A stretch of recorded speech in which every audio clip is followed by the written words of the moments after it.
स्थिर असल्याची देखील माहिती मिळते। सैफ अली खानची प्रकृती स्थिर असल्याची माहिती डॉक्टरांकडून देण्यात आली आहे। सैफवर आरोपीने 6 वार केले होते, त्यामध्ये त्याच्या मणक्याला देखील दुखापत झाली होती। सैफच्या मणक्याजवळ जखम होती, तसंच 2 खोलवर जखमा ज्या आहेत त्या सैफला झालेल्या आहेत। अधिक माहितीसाठी आपण लीलावतीच्या परिसरात जाऊयात। आमचे प्रतिनिधी निवृत्ती बाबर यांच्याकडे। निवृत्ती, सैफ अलीवर आता सध्या शस्त्रक्रिया करण्यात आलेली आहे, आणखी काय माहिती मिळते?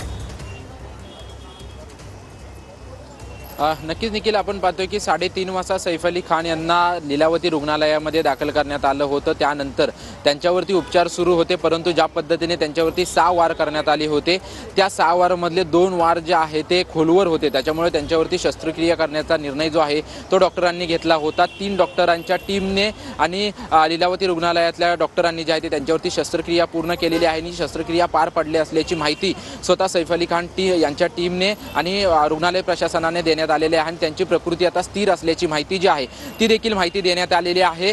एकूण 6 वार होते, परंतु जे 2 वार जे होते ते 2 वार खूप गंभीर आणि खोलवर होते।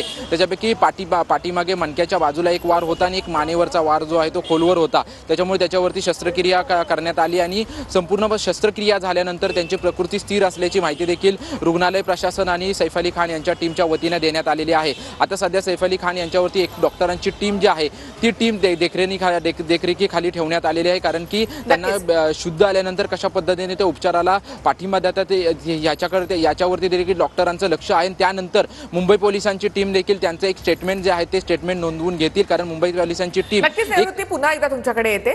तर